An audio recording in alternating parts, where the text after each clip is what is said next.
জুলাই গণঅভ্যুত্থানে সংগঠিত মানবতা বিরোধী অপরাধের মামলায় ওবায়দুল কাদের সহ কার্যক্রম নিষিদ্ধ আওয়ামী লীগ ও দলটির অঙ্গ সংগঠনের শীর্ষ ৭ নেতার বিরুদ্ধে আনুষ্ঠানিক বিচার শুরু হয়েছে আজ। প্রসিকিউশনের লিখিত সূচনা বক্তব্যের পর হয় প্রথম সাক্ষীর আংশিক সাক্ষ্য গ্রহণ।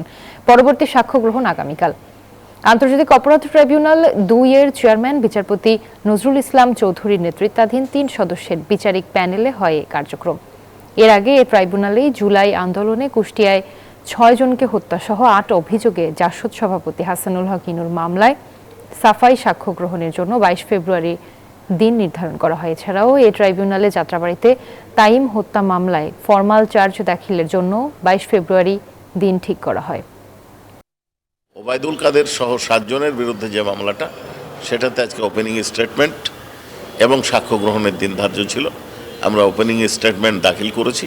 আসিফ ইকবালের পিতা, তার সাক্ষ্য গ্রহণ শুরু করেছি। সাক্ষ্য দিতে যে অসুস্থ হয়ে পড়েছেন, এই জন্য অ্যাডজর্নমেন্ট হয়েছে। এটা আগামীকাল সাক্ষ্য গ্রহণের দিন ধার্য আছে এবং আগামী ২২ ফেব্রুয়ারি ২০২৬ অভিযুক্ত হাসানুল হক ইনুর পক্ষে সাফাই সাক্ষী হিসেবে ২ জনকে উপস্থাপনের অনুমতি প্রদান করেছেন।